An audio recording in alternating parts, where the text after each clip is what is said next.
Well, Stephen, Natasha, Diddy's ex-girlfriend for hire going under the pseudonym Jane was on the hot seat today under cross-examination, providing more details about her business and sex relationship with Diddy and really getting into her jealousy that Diddy was showing a lot of attention and going public with rapper Young Miami. The fuck, like he called, we should kick it on the telephone and after the main. Right. And the nigga be like, matter of fact, they sent me the girl pictures, like pictures of this girl, like, not the that y'all saw. Hey, baby, we had a great time. Stay in the light. It's all good. Get your rest. You are the crack pipe.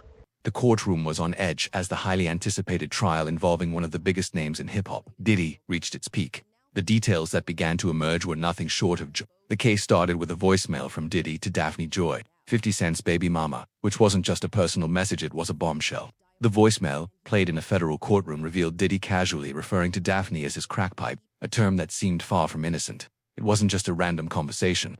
This was a calculated message, one that could have serious implications for the powerful mogul's reputation and future. As the voicemail echoed in the courtroom, there was an undeniable sense of shock. The judge, the jury, and the spectators were all stunned as they listened to Diddy's voice come through the speakers, his tone eerily calm, not a hint of regret or guilt. The content of the voicemail had already sparked outrage, but hearing it in a legal setting made it that much more real. This wasn't just gossip, it was evidence, hard proof of the type of manipulative and toxic behavior that was being alleged throughout the trial. Baby, we had a great time. Stay in the light.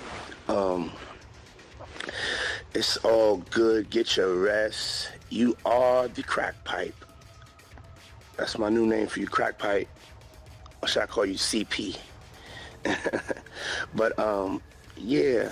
And then, just as the courtroom simmered with shock, 50 Cent, as expected, entered the fray. The rapper and businessman, known for his bold and often provocative public persona, wasted no time capitalizing on the chaos. He didn't sit quietly in the background or let the trial unfold without saying a word. Instead, 50 took to social media, where he has a reputation for making waves. The first post he made was a selfie of Daphne Joy, paired with a courtroom sketch that illustrated the tension of the moment. The caption was as cutting as it was sarcastic. "Anyone know who Jane Doe is? I'm trying to research this." The post quickly went viral, sparking a frenzy on social media as fans and insiders debated the meaning behind the message. Though 50 deleted the post within hours, the damage was done. The screenshots of his posts spread like wildfire, and the backlash against both Diddy and Daphne intensified. 50 Cent had made it clear he wasn't just commenting on the trial, he was calling out Daphne in front of the world, daring her to defend herself. It was the start of what would become a prolonged public war, with 50 throwing shade at Daphne and Diddy at every opportunity. Date, and they spent 5 days in a hotel room. Said they had dinner on the balcony, they went all the way, and she let him know that she had a child with someone that he knew. This person did not get along with Diddy, but he said that he didn't mind. But the rapper didn't stop at a single Instagram post. Oh no, he went even further, releasing one of the most savage parody videos to hit the hip-hop world in years. In the video, he spoofed the classic sitcom Family Matters, reworking it into a satirical clip he dubbed Freak Off Family Matters. The video was a mockery of the entire situation, featuring Diddy, Daphne, Cassie, Young Miami, and others tied to the scandal, all edited into a sitcom opening. The line of the theme song, "It's a rare condition this day and age to demand a freak off with so much rage," was a direct jab at the allegations of bizarre, transactional relationships that had been described in court. The video, full of biting humor and pointed mockery, was a clear message that 50 Cent he allegedly made sure she knew exactly what her role was. In one text, I want you to stay in the light. You know what I'm saying? We had a very, very good time together. Like, so much fun. So much fun. Now go rest up. Get in your bag. You know what I'm saying? Got your contract. Find a nice little spot.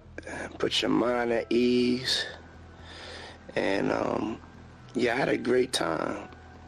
he reportedly told her, "You got me on my job. It will never work like that over here. You need to get on your job." Meaning it was her job to take care of him and make sure he's happy. He also said, "You have left me no choice. You have me treating you.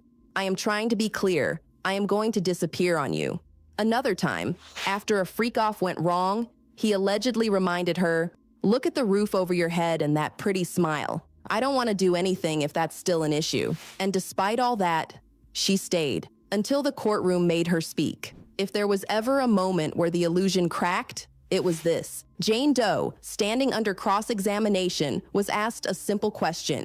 You gladly received designer purses, right? Jane said, no, I got trauma. Geragos asked, do you know what a Bottega bag is? Then Jane replied with, I'm sure you have one. Geragos asked again, how much does one cost? Then Jane snapped.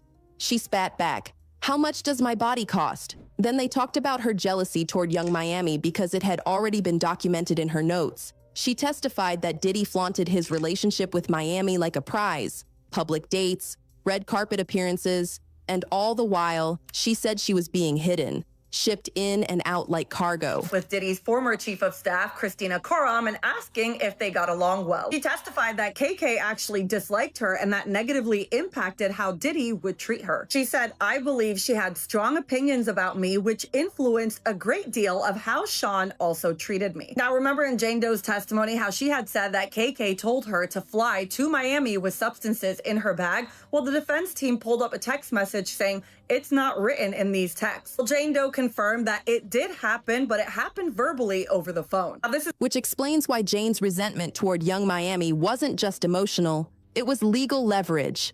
She claimed Diddy used their arrangement against her, calling her needy, jealous, manipulative. She said she had no choice but to tolerate his nights, because if she said no, he'd cut her off financially. At one point, her voice cracked as she described trying to hold it together, hiding bruises with makeup after he allegedly choked her during an argument, still showing up for hotel nights, still texting him love notes, still thanking him. She told the court that being in Diddy's world was like being in a bubble where nothing felt real. And yet, she admitted, part of her still craved his attention, even after all of it. But this is where things got dark. She testified that Diddy didn't just invite her to parties. He sent her instructions, who to bring, what to wear, when to show up. He allegedly asked her to recruit others, and to secure their silence, she said he offered perks, flights, gifts, rent. He was running what prosecutors now call a freak-off enterprise, a network of women looped into transactional sex with consent wrapped in confusion. And it wasn't a theory. The love contract was real. She confirmed it in court. She said Diddy asked her what she wanted. She said $15,000 a month. He offered $10,000. And she accepted. Now, first of all, this was not a written contract. This was a verbal contract. You know how you and your man is talking and you asking him for some money to pay some bills. So I guess Jane Doe and Diddy were talking or whatever. And he said, how much do you want your allowance to be? And Jane Doe said, $15K. I want my allowance, my monthly allowance to be $15K. And Diddy was like, no, it's going to be $10K. So they agreed on $10K. Now, they drafted a 2-year agreement. She moved into a new house with her child. Diddy paid for her furniture, gave her money to start a fashion line, and all the while, she still had to show up for the lifestyle. One night, she testified that she agreed to an all-star night where she and Diddy would host a hotel freak-off with their top 3 male performers. She said she wanted out. She started making excuses. She sent him a text with a photo of pink toilet paper, hinting at her period. He texted back, "Don't ask for money again." The court went silent when those texts were read aloud. So now the question wasn't just whether Diddy had too much power, it was whether Jane was a victim or his favorite plaything. Because for every sob story, there was a designer bag. For every violent moment, there was a cash transfer. And for every freak-off night, a suite, a contract. Even the jury looked unsure. But 50 Cent? He didn't hesitate. Because the second this courtroom chaos hit the headlines, he went nuclear. He opened Instagram, uploaded a selfie of Daphne Joy, paired it with a courtroom sketch, and then dropped the most sarcastic caption of the year. "Hey, does anyone know who Jane Doe is? I'm trying to research this." That post was deleted within hours, but not before screenshots went viral across TMZ X and every hip-hop blog in existence. The implication was clear. 50 wasn't just trolling. He was calling her out on the biggest stage during a federal trial, using her own image. And then came the second post, 50 Cent and his son Sire, giving the camera a legendary side eye. Caption said, "WTF." But 50 didn't stop at memes. He called up his AI team and dropped one of the most savage parody videos the hip-hop world has ever seen. Freak Off Family Matters.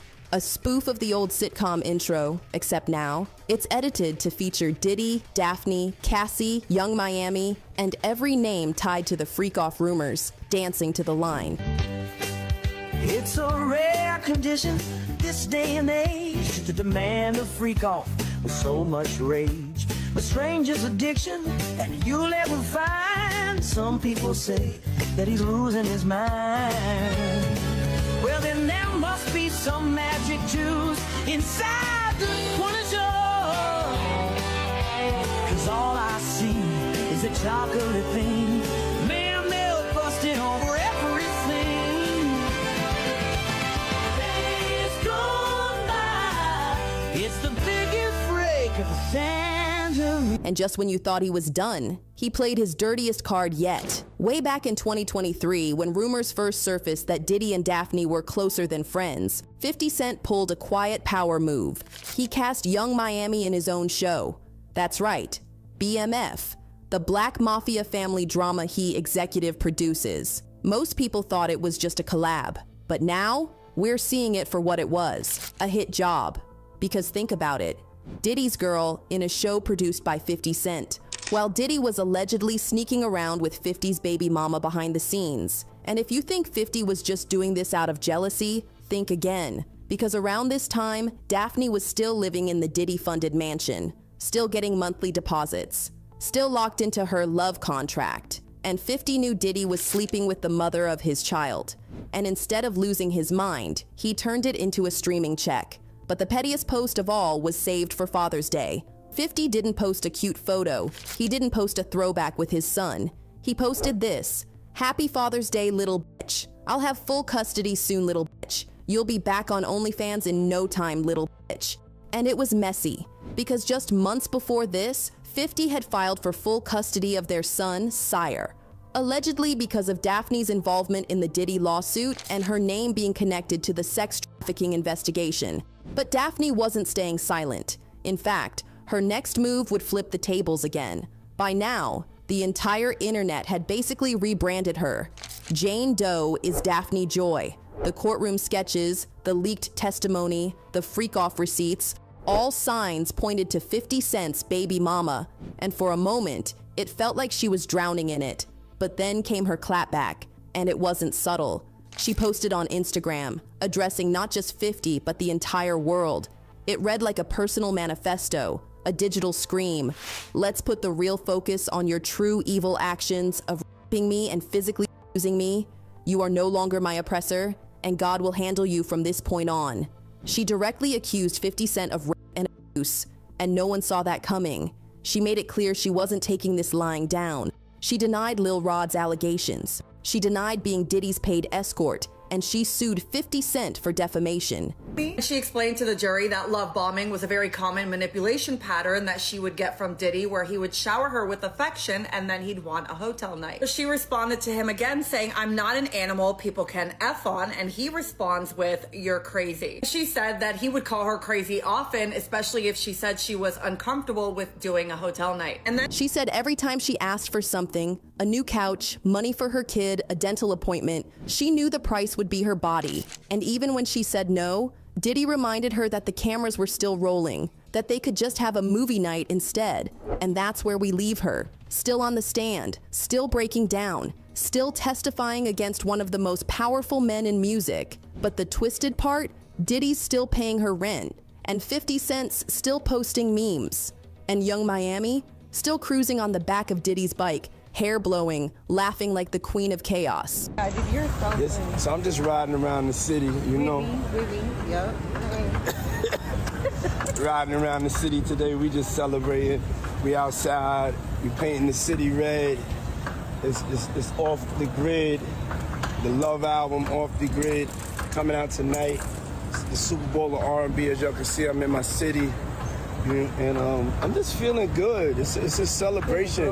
Feeling van-glorious. Happy birthday to my brother Nas. It's his birthday today.